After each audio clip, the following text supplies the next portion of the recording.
We are recording this meeting. It will be videotaped by Missoula Community Access Television as part of MCAT's Media Assistance Grants to Nonprofit Organizations.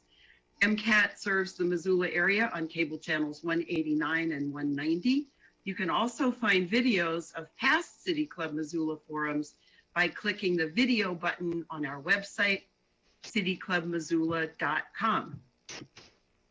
City Club's mission is to bring people together to inform and inspire them on issues vital to the community through public forums that encourage the discussion of new ideas and the free exchange of thought.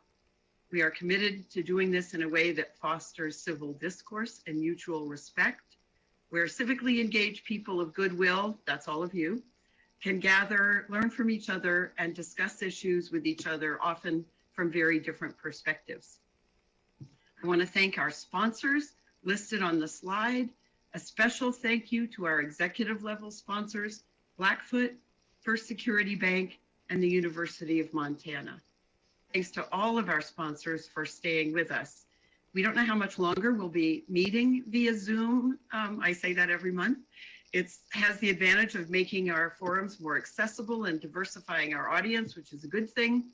But the disadvantage is that we're not all in the same room together. And that I think can be especially frustrating when we're discussing mental health issues, because feeling connected is so critical to everyone's good mental health. I want to thank the University of Montana and IT guy extraordinaire, Alex Karklins, for guiding us through every step of our remote forum process. And we appreciate you, our sponsors, and invite everyone on this Zoom to join you in becoming members or sponsors of City Club to support civil discourse around community issues. I also want to thank our board of directors and our administrator, Eric Legvold. By the way, he won't like me saying this, but if you didn't see the great feature about Eric yesterday in the Missoulian's quarterly business section, the Missoula business section, you should definitely pick up a copy. Thank you also to our three panelists, whom our moderator will introduce in a minute. And I want to thank that moderator, my United Way colleague, Rosie Ayers, who coordinates Project Tomorrow Montana, about which you will hear more shortly. Finally, before we begin, sometimes discussing mental health issues can trigger feelings of depression or sadness in vulnerable people. So it's always a good idea at a forum like this to remind everyone that help is always available. If you or someone you know is depressed or suicidal, please reach out to the National Suicide Lifeline, 1-800-273-8255. That's 1-800-273-TALK, or text MT to 741-741, the National Crisis Text Line. You can also find a list of local resources at projecttomorrowmt.org. Click resources on the drop-down menu. It is now my pleasure to introduce Rosie Seitz Ayers, our Project Tomorrow coordinator, who joined United Way staff on April 1st. Rosie has a diverse background. She's a well-known and well-respected local actor and director, and she also has a background in healthcare, special education, and teaching, and was a dedicated Project Tomorrow Montana volunteer before she joined United Way as a staff member.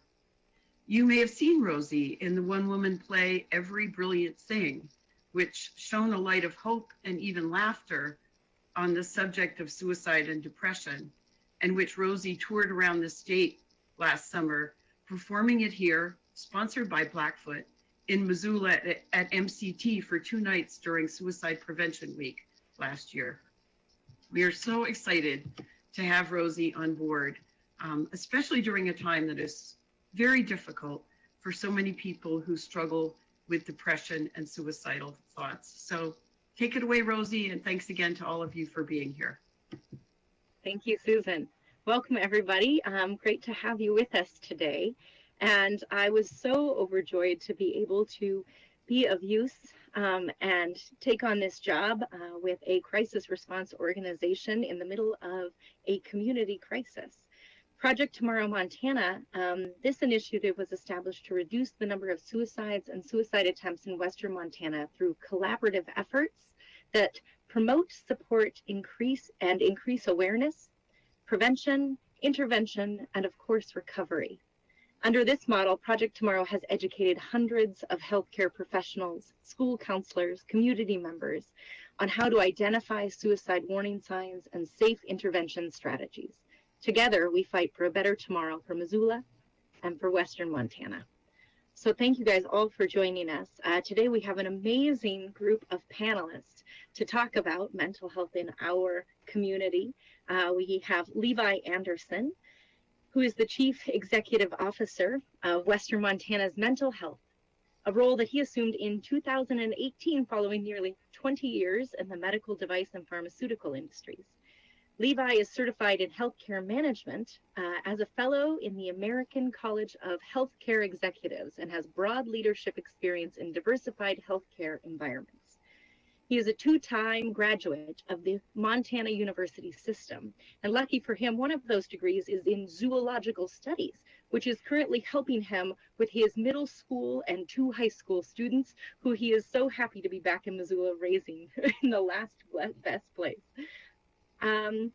One of our other panelists, Dr. Sarah Potts, is a staff psychologist and director of behavioral health at Partnership Health Center in Missoula.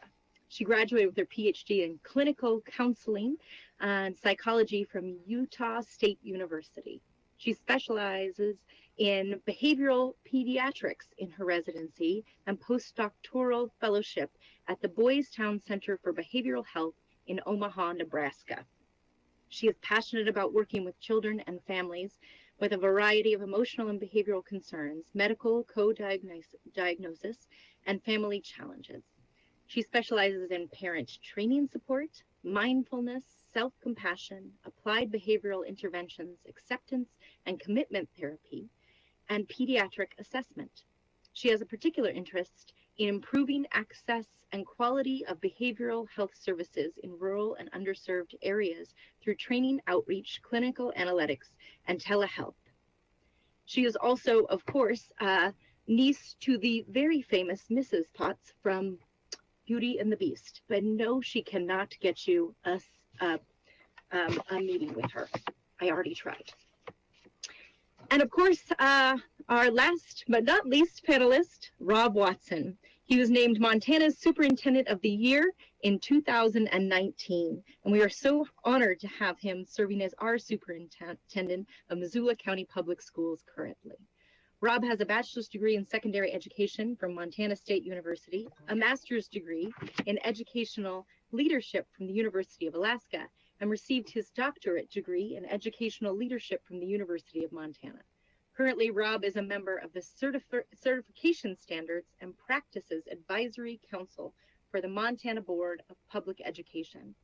Rob also has experience as board member on several local organizations, the Bozeman Public Library Foundation, Bozeman Deaconess Hospital, and Greater Gallatin United Way. Rob believes that providing positive leadership for the local education community is important in creating opportunities to help all students succeed. And rumor has it, although he was Superintendent of the Year last year, he has already been nominated for Best Hair out of all the superintendents this year. So, Missoula, let's keep him under stressed so he can keep all those lovely locks. We're hoping for you, Rob. All right. So we're going to start out today. Each one of our panelists will have a few minutes to share a little bit about their organization. And we're going to open it with one of our questions. I could see my child running through the background. Thank you. And so I'll ask them all a question, and we'll take a little bit of time. We'll start with Levi and then go to Dr. Potts and then on to Rob Watson. Our first question that we're going to ask is about self-care. Of course, self-care and connection are so important during this pandemic. What have you been doing to take care of your mental health? And who is someone that you have been connected with during this time? I'm going to turn it over to Levi to start. Thank you, Rosie. I appreciate it. I also want to thank Susan and City Club Missoula for inviting me to be a part of this session. This conversation is extremely important to our community, so I'm happy to be here and support it. In terms of self-care, I think we all think of self-care as things that help us alleviate stress from our daily lives, whether it's related to recreational activities or otherwise. And like many Missoulians, I find great stress relief in the outdoors. So I've taken many of these sunny days when I have time available to get outside, go on hikes, and spend time with my family. And for me, that's some of the best self-care that I can have. So I appreciate that. I'd like to say thank you as well, Rosie, and that was a fun intro. I have spent a lot of time trying to have a better balance between life and work, and I think I could spend 60 plus hours every week working in some capacity, and I just have felt that it's so important to have that balance and leave my computer and shut my computer down for at least 24 hours on the weekend. I noticed a difference in even my blood pressure, I think, just completely unplugging. I also got a puppy with my partner in the fall, and so we've been training her and doing all sorts of fun stuff on the river. And so that has been my dog and the river have been my main connection of self-care. I also have to say that it doesn't matter how long we take in terms of practicing maybe a quick mindfulness exercise or just a connection to mind and body and self in a moment. Even walking through a hallway, sometimes a 60-second quick exercise, thinking of my feet on the ground, thinking of maybe where I'm carrying any stress or tension in my body. Even something as quick as that can be kind of helpful too. Rob, would you like to share with us? Yeah, it's a stressful time for all of us. I was just reflecting on an email that I am working on for our teaching staff. And one of the things we always encourage teachers to do in the summertime is take some time for rest and relaxation, because we know that the pace of a school year can get crazy for our staff. And while we all want to do that this summer, what I find is that we have this constant pressure related to the pandemic, and it's really hard, I find, for our staff and for myself to really find that time for rest and relaxation with this constant pressure of the unknown of the pandemic, and it's always around us in our world. So I know that's difficult to say that and to believe that this summer, but we've been talking to our staff about taking rest and relaxation. The thing that I have tried to do is to remain positive. And that's very difficult on some days, as we can all imagine. But I try to start my day with a positive attitude every day. It's something that my parents told me a long time ago, is you really can't control what other people do, but you can always control the attitude that you show up with. And that's what I try to do, is remain positive. I also find that giving gratitude is really helpful in that. And I try to make sure I do that on a daily basis, because when you give gratitude, it not only helps the person that you're talking to, but it also helps you as an individual, because you're giving gratitude, which makes you feel good. So I try to do a little bit of that every single day. We're excited to hear a little bit more about your each individual organization and recent experience. So our next question, and then feel free to talk a little bit more about your organization at the end of this question, and we'll go in the same order, is how has your organization adapted during the pandemic? What have been the biggest challenges for you and the most positive changes? Levi?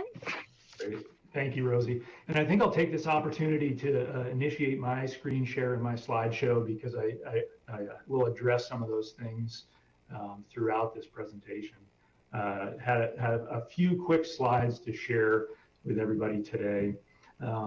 As is the case with most nonprofit healthcare organizations, excuse me just for a sec.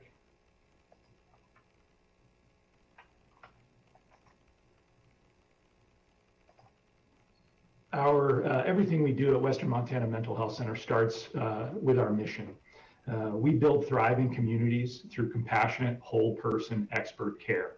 And we fulfill that mission by providing comprehensive behavioral health services from more than 50 sites through 17 counties in Montana. So we have a fairly significant area in which we operate. And for those who are not familiar with Montana's geography, when I'm talking to folks from other areas, I always like to put the geography in which we operate in the context of the state of Pennsylvania, because the square mileage that we cover is roughly equivalent. As I mentioned, comprehensive behavioral health services refers to a continuum of care that is designed to meet the needs of individuals across a broad spectrum of need, and really meet those individual clients where they are and provide the right care at the right time in the right place. So as you can see on this slide, I've tried to share a few of the programs that we operate throughout our geography. And some of those programs are very well known, like here in Missoula. The flagship program is a program of the Western Montana Mental Health Center, and one that we operate in collaboration with MCPS and other school districts in this area. Some of our other well-known programs would include Recovery Center, which is our inpatient substance use treatment facility. But then beyond that, we also operate a variety of other lesser known services. Those services may involve assertive community treatment, or a way for our staff to proactively engage clients in community and be present in community to provide services. Or on the other hand, some of our crisis intervention services, and having teams available both in community and in our stabilization facilities scattered throughout the region to support individuals who are experiencing mental health emergency. I wanted to start by ensuring that there was an understanding of the programming that we operate, because I felt it was important to understand all of those different programs as it relates to the impact of COVID-19 on our operations. So the next three slides really address the immediate impact of COVID on our agency and on our operations, the lessons that we took away from that first 6 weeks, and then really what we're projecting and what we're looking at towards the future as we continue to navigate COVID-19 through an unknown period of time moving forward. I think the first day that we really understood or began to understand the incredible impact that COVID-19 would have on our operations was ironically St. Patrick's Day. The day before St. Patrick's Day, we were addressing an event that we have scheduled in Butte. And I'm sure many of you are aware that St. Patrick's Day in Butte is a very special time. We have an annual event where we host over 100 clients and staff members at our facility in Butte for a lunch. And we understood at that time that that event was not going to be possible. All the recommendations at that point from the CDC were to limit gathering sizes, and we knew that we would have to not only cancel that particular event, but really rethink how we dealt with a number of different services that we provide. So that led us, unfortunately, to have to suspend a number of different programs that are built around the idea of group involvement and large group sizes. Beyond that, we also operate a number of different group homes for severely disabled clients experiencing severe disabling mental illness. And so while many of us were struggling with a stay-at-home order and trying to social distance, that really puts in a new context the impact on individuals who are living in a group home environment. So those individuals and those environments were ones in which we had to deal with very specifically to try to keep them engaged with their normal activities, but also abide by the stay-at-home order and make sure that we were limiting risk for disease transmission for those individuals. And then beyond that, we operate 24/7 crisis facilities, crisis stabilization facilities in a number of our communities. So really it was an idea of trying to understand how we could still have individuals enter that care, enter that facility and make sure that we were mitigating risk as best we could. There's been a lot of discussion around personal protective equipment. We are a behavioral health agency, but we are not a standard hospital-based healthcare group that may have access to personal protective equipment. So even the acquisition of PPE was a new thing for our organization, especially in the volumes that required for us to continue operating adequately. So that alone took several weeks. And then in addition to that, we had to create a variety of policy and procedure to ensure that our staff had proper guidance to use that PPE. And then of course we had to transition to telehealth. By the third week of March, we had approximately 80% of our staff working remotely. So we had to ensure that we had the technology available to them and to our clients to be able to provide our services effectively. So what did we learn from that first 6 weeks? I think first and foremost, we learned that maintaining engagement with our clients and providing care appropriately takes more than just technology.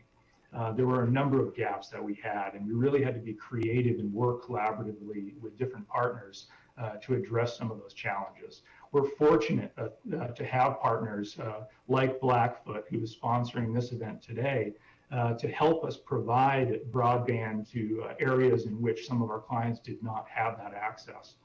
So for us to be able to use telehealth, we actually had to intervene and provide that service for some folks. And then some of the services that we had to suspend involve social interactions and involve engagement, personal connections that we really had to try to replicate for the care environment to be as close to normal as possible. That's been a significant challenge for us. But it's as much as we focus on our clients, it was also a struggle for our staff.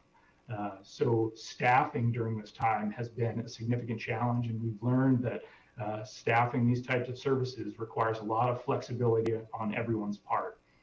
We had to understand that there were individual fears that were being faced for someone to come into the office or come into a clinical environment where they're providing care. We had to acknowledge those fears. And at the same time, on the business side of our agency, the vast majority of our folks were not reporting to a regular workspace.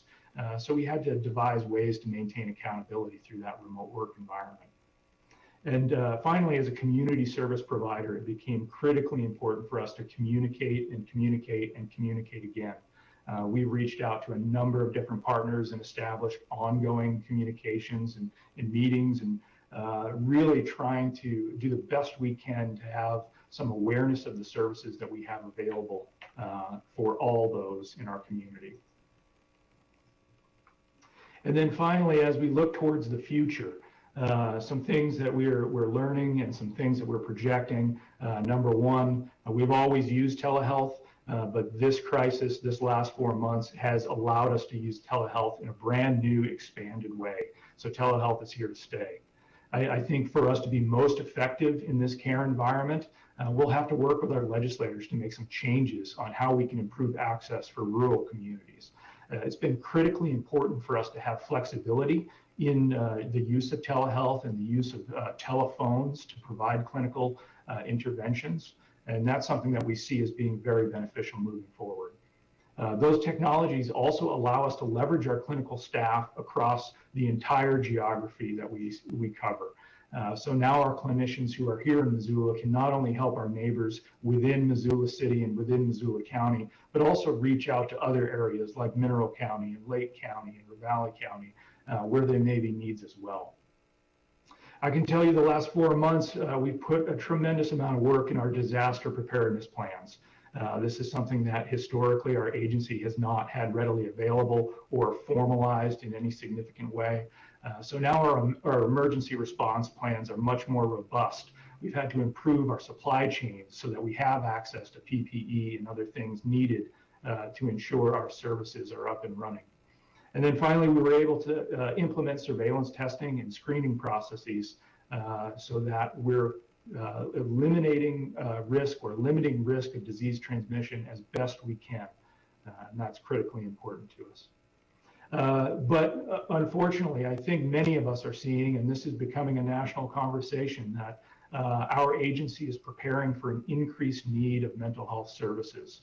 We are seeing a huge increase in the acuity of cases that we're treating in crisis, as well as the acuity of cases that we're treating in substance use over the last several weeks.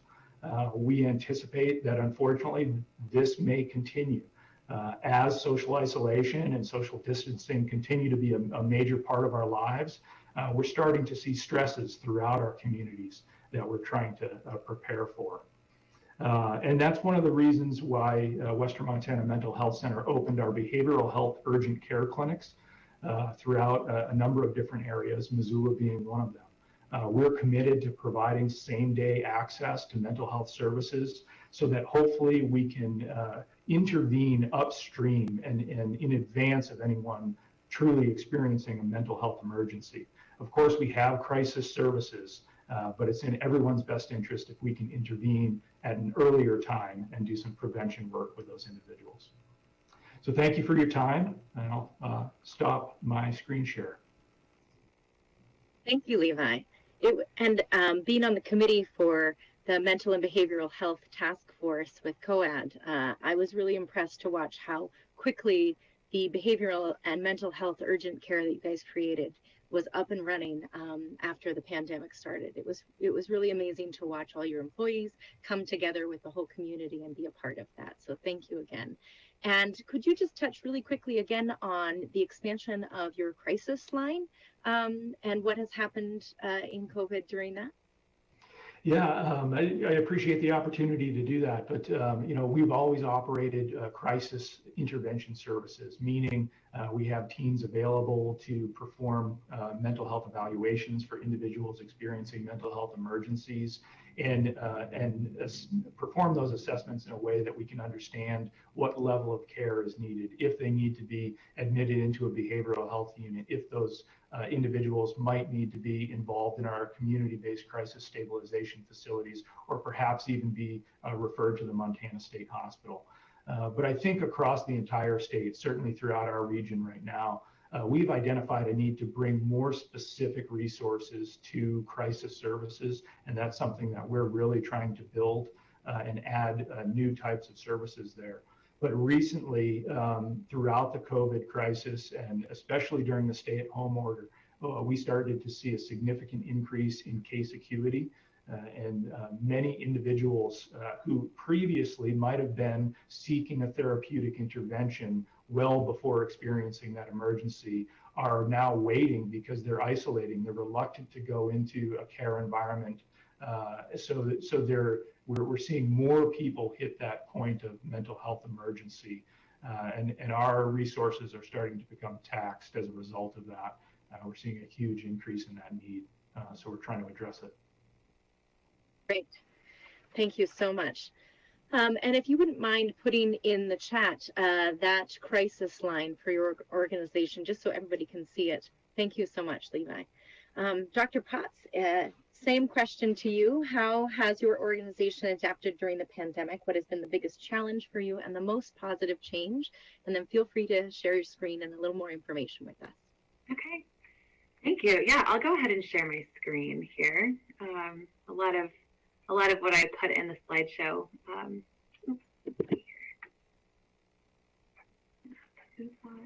about that. Yeah, a lot of what I wrote about in my slides also. I think just speaking to how creative we've been, like Levi mentioning a lot of creativity that was needed. I feel the same way within our organization too. So I feel like we've adjusted together quite well as an organization. I'm gonna have to use this too. So just to give you a background, we are a federally qualified health center in the Missoula County. We have 7 sites throughout the county. And if anyone's listening who isn't super familiar with what an FQHC, what a federally qualified health center is, well, we've been around since the 60s. And our centers like ours, health centers, community centers like ours, were created kind of in an effort to work toward healthcare equality. So same kind of time frame as Medicare, Medicaid.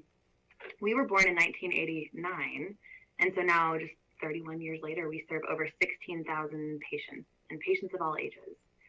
In practice, I am a child psychologist. We have family medicine. We have a pediatrician. So we serve across the lifespan. We also have an academic training site, which I was really excited to partner with when coming here too. We have the Family Medicine Residency of Western Montana. This residency is committed to developing family physicians who are compassionate, clinically competent, and motivated to serve patients and communities in the rural and underserved areas of Montana. So together, and I have to mention both pieces, are a pretty awesome duo, if you ask me. And I've been proud to be here for just about 8 months now. I feel like I got on board just in time for some excitement and a lot of change. So we have been creative in how we deliver healthcare. We absolutely had to transfer to telehealth. So I would say that's the biggest piece is we had fewer than 50 telehealth appointments. And now we have, as of May 31st, we have a lot more appointments now. But in our first telehealth survey, we had 6,538 appointments. So we transitioned that way. To me, it feels like overnight. And it really kind of was overnight. And I was thinking of St. Patty's Day weekend as well. I was in Whitefish for a conference. I feel like I came back to work on Monday, March 16th, feeling like this is going to be a lot different. This is so different than anything I think I've ever experienced. I think it's true. So as far as other things, we've definitely put our minds together, training and supporting staff, making sure that people feel confident to deliver services over telehealth. With that, even making sure patients know how to access telehealth. And we've actually trained, kind of had brief training sessions for any patient who hasn't accessed our services over telehealth. So we do a brief visit with one of our patient service specialists just to make sure their Zoom is working, just to make sure we can see them, they can hear us, that kind of thing is working. And we had some really good feedback about that from our first telehealth survey that we sent out to our patients. There's a lot of change. I feel like we've been pretty creative together, and something that also helped us work so well together so quickly was using an incident command model. So an ICS, incident command structure model. I had never worked in this model before. One of my colleagues, our director of operations, Abby Barrow, had said during that weekend, everyone needs to learn what ICS is. When we come back, let's operate in this framework. So we had an operations team, a planning team, admin, finance team, and logistics. And Lori Francis, our CEO, actually operated kind of as in a team with a couple of individuals as the incident commander. This allowed us to operate in our own lanes, and so I feel like we got to attack so much at once because we were so organized in terms of what lanes we're swimming in, whose responsibility is what. We were still able to pilot new formats while also tending to patient care. I'm proud of all the work we've done, and I feel closer with so many of my colleagues. I feel like I got to know people so quickly over the last few months, and being a new member of Partnership Health Center, I feel like there's no better way to get to know people except being under a lot of stress for a while. I mentioned a couple of these policies. I don't have to go into detail with it now, but I do have to mention that we're able to do telehealth in all the ways that Levi mentioned as well because of the opportunities afforded to us right now. So we can see people in the same neighborhood, and that wouldn't have been possible before. So with our HIPAA waiver, our Montana Medicaid allowances, and also our expansions before I ever moved to Montana in 2015, and even with our CARES Act, we can deliver telehealth in such more flexibility. Right now, we can deliver telehealth over phone. We can deliver telehealth over a video format. That might not always be the case. We're hoping it could be because a lot of people benefit from the phone option. But we definitely want telehealth to be an option moving forward. So I will pause there. I don't know if there's a spot I might share my slides again later, but we are passionate about providing a service that feels both good for patients and also feels like we're making a difference on the staff side too. We have dedicated providers here who care about people in our community, and we've definitely worked together a lot.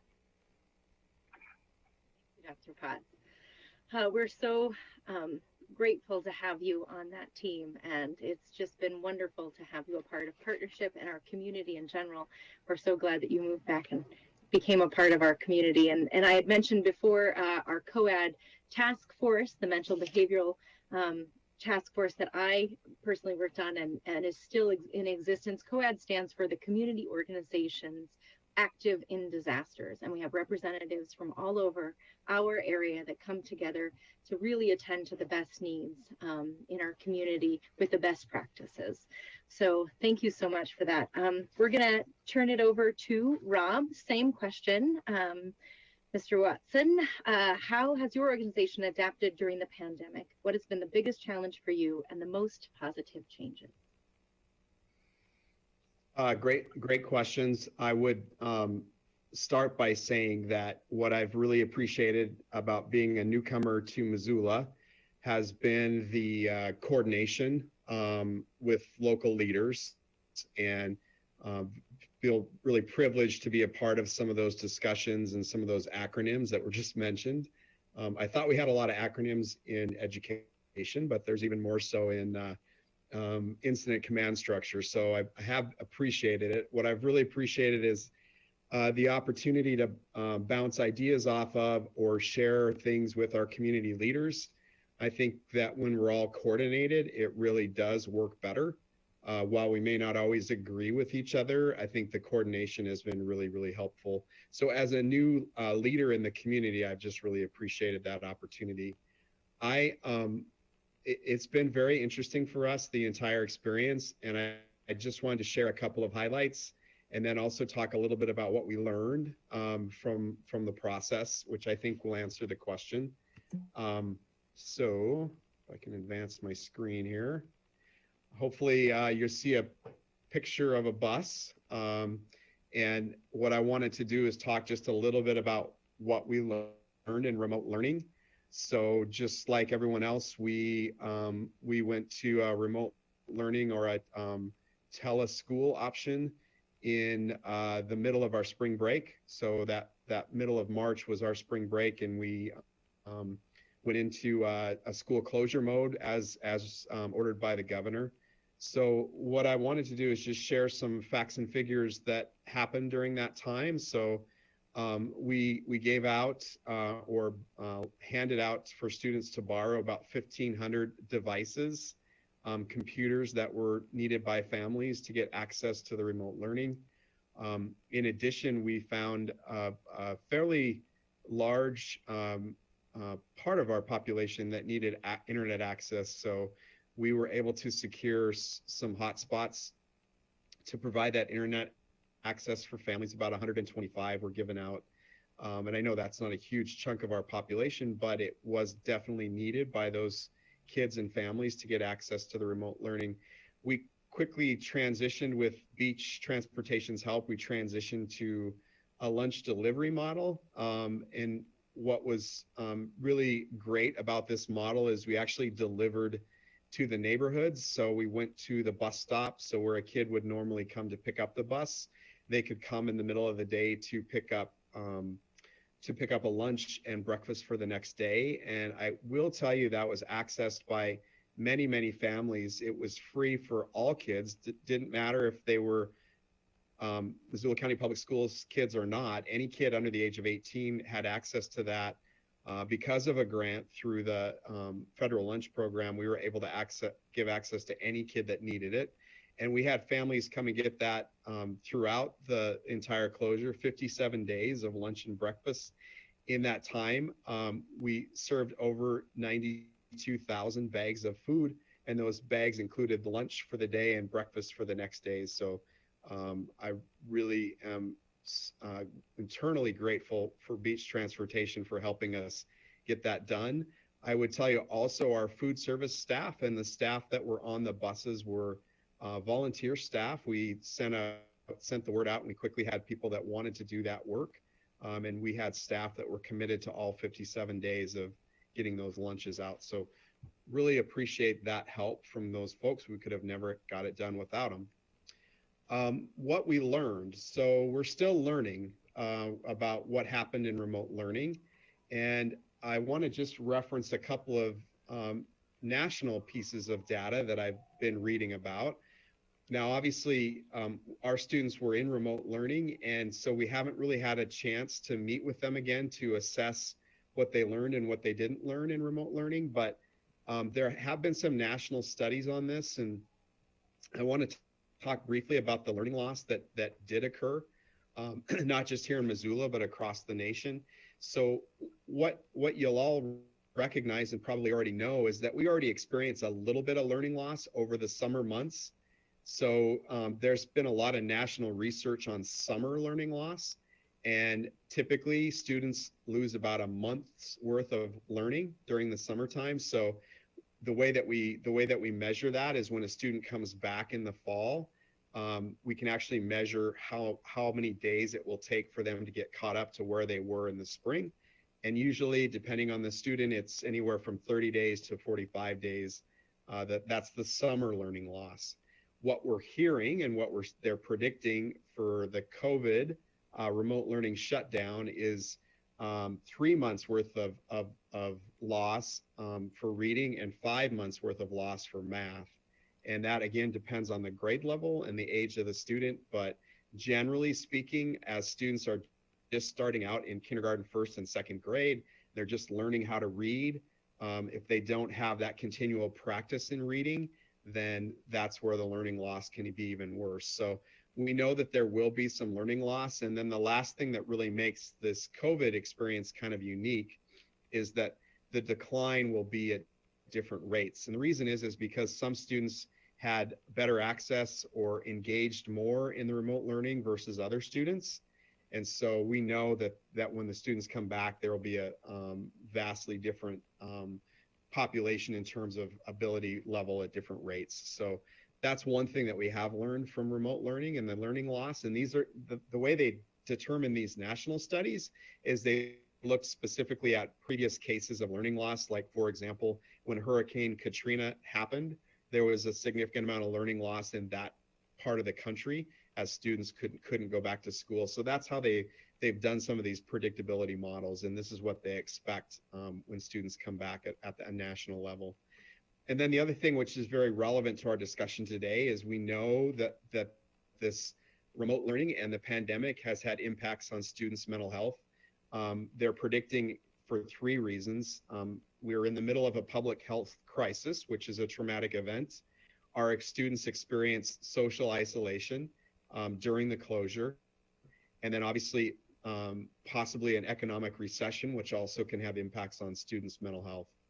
What I wanted to point out, though, which I found very, very interesting, is if you look across the country nationally, if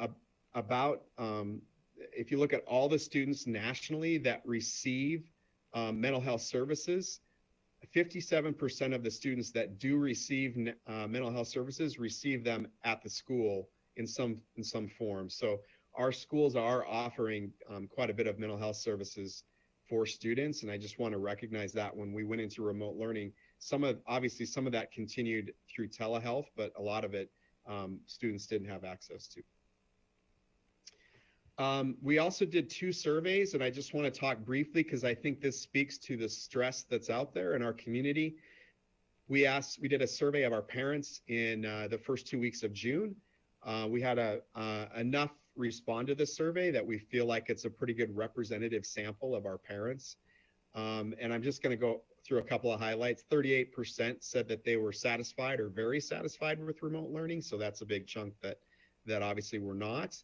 46% reported high levels of stress with remote learning. Obviously, all of us, when we are trying to work, but also have kids at home, definitely is very stressful. 45% said that they have health and safety concerns with the return in the fall. But on the flip side of that, 60% are confident that we'll be able to develop a plan for a healthy and safe return. And then 68% agree that they do plan to send their kids back to school in August. And I know 68% sounds a little bit low, but about 25% of them said they were neutral at the time of the survey. So I think that those 25% are really kind of waiting to see what things look like in August. But we have a high percentage of parents that do plan to send their students back in August. And then we also surveyed our teachers and our classified staff during that first 2 weeks of June. And here's some of the stress related that we pulled out of that survey. 59% worry about the impact of COVID on their personal health. 53% expressed a high level of anxiety. 45% were confident in a safe and healthy return, but again, a big percentage were neutral to that question. And then 66% were confident that they could return in the fall. I want to talk also about what we learned and how it's kind of guiding our planning for the fall. Here is 3 things I know that we're going to be working on, what we could do as educators when kids come back. We want to focus on relationships first. I did mention this once during the remote learning that we are living through a traumatic event, and we know that trauma has impacts on not only on our work life, but it also has impacts on how students learn. We understand that better now than we ever have before, just about the impacts of trauma and trauma events. So we understand that when kids come back, they will be still living through some of that trauma, and it is going to impact their learning, not just for some kids, but for a large percentage of kids. So obviously that means focusing on relationships and frequent check-ins with students based on what we're seeing. We also know that kids are going to come back at different spots in terms of their education. And so what we really have to do that first several weeks of school is strengthen the diagnostic checks. That means more frequent checks for understanding of our students, making sure that we're checking to see how they're progressing and if they need extra support. And then that'll also help us determine how much time we need to spend reviewing some material that they may have missed last spring. And then the last piece of their differentiated instruction is something that we've already done for a lot of years, but we need to do even more of it. And that basically means as a teacher, I know that kids are coming in at different levels, and I sort of have to meet kids where they're at and carry them forward from that point. So that's differentiated instruction is not easy, but it's something that our teachers have some experience with already. And then the last thing I'll just point out is we obviously have a lot of questions about what fall looks like. It seems to change every day, if not every week, in terms of some of the guidance that we're receiving. The first week of July, we received guidance from the governor's office and from the Office of Public Instruction.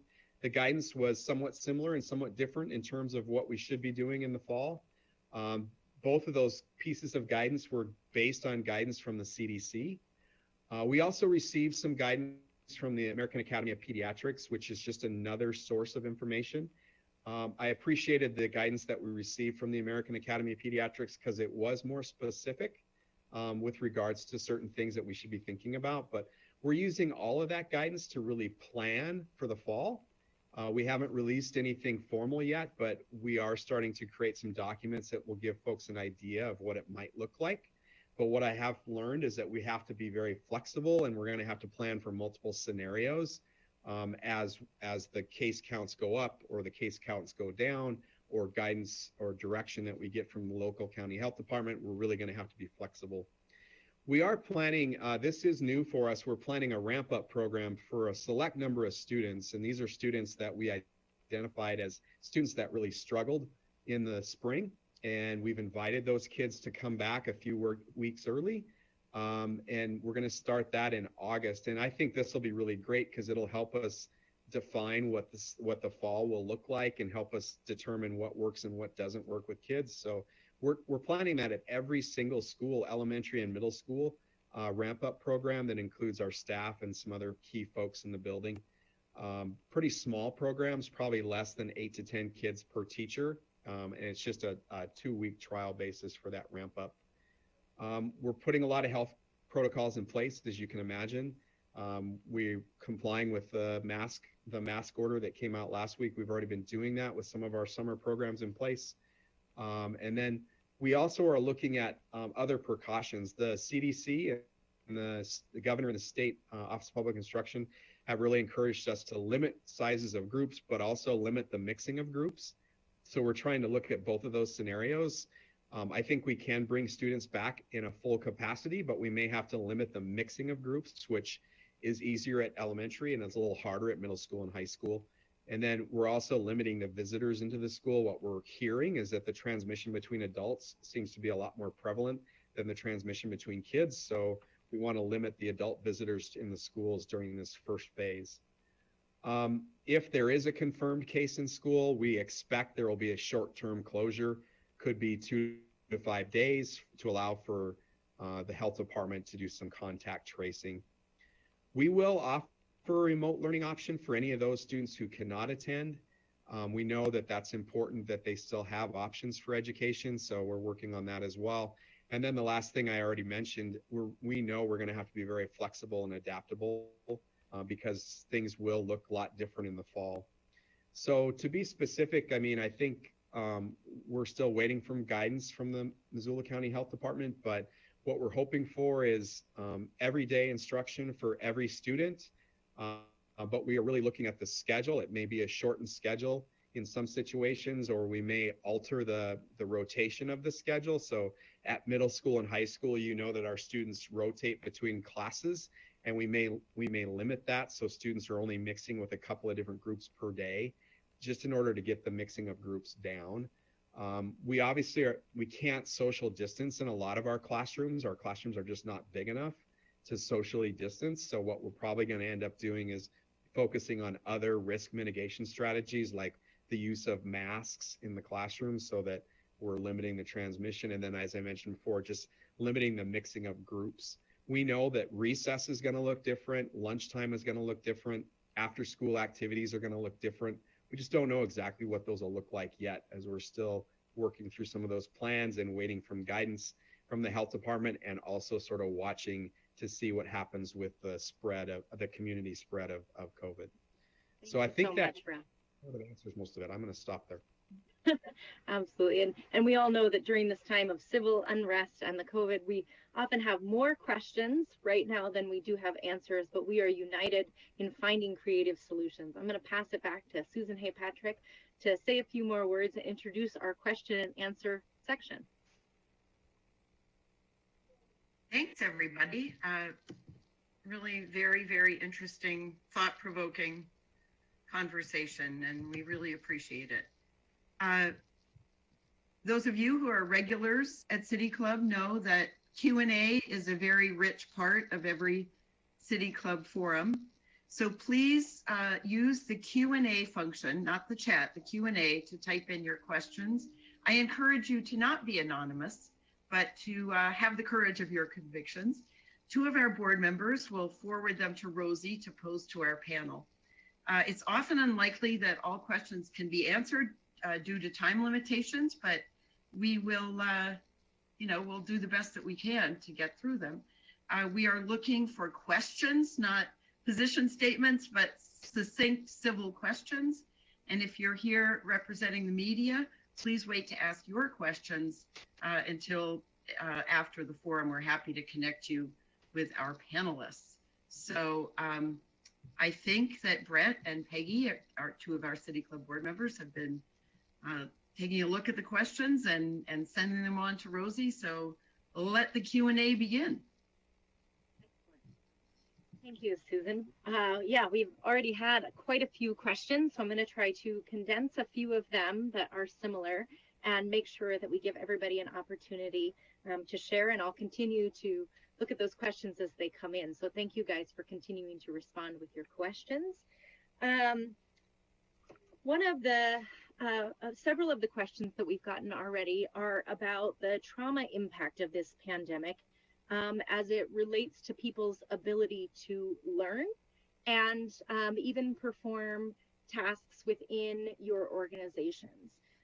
So what we want to know is, how are you preparing for the mental health consequences of the projected effects of COVID-19, both on your clients, your students, and your employees in your organization? Is there anything that you're doing to encourage, mental health, and how does that trauma, how do you anticipate the trauma affecting people in your organizations?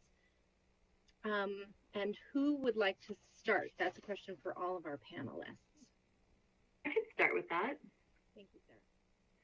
So I think this whole time have wanted to have as much consistency and room for building reliable expectations for our staff, and also maintaining all of our services as much as we would, although they are over telehealth. So we're maintaining all of our groups. They are meeting over telehealth. We're adding more group options for youth and for adults. As far as our staff, we're wanting to have as much choice as we can. So we can't choose a lot of what's happening right now, but if we have a little bit more room for making choices of how we work, where we work, if we identify in a high risk category, are we going to be safe working in the workspace? Those are all considerations that we're encouraging all supervisors and staff to talk about.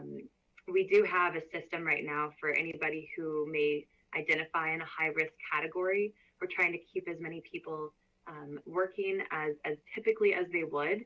And so I feel like there's a lot of flexibility, and we're being very creative in terms of having people work in maybe different capacities. Maybe somebody who identifies as in a high risk category, they may not be in the same patient facing role as they may have been before, but because of our opportunities in telehealth, they also have different roles and different areas that need support that we didn't before.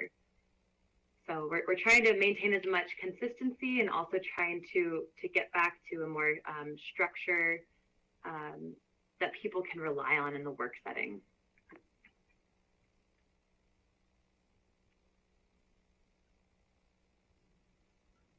You were muted, Rosie. I got it.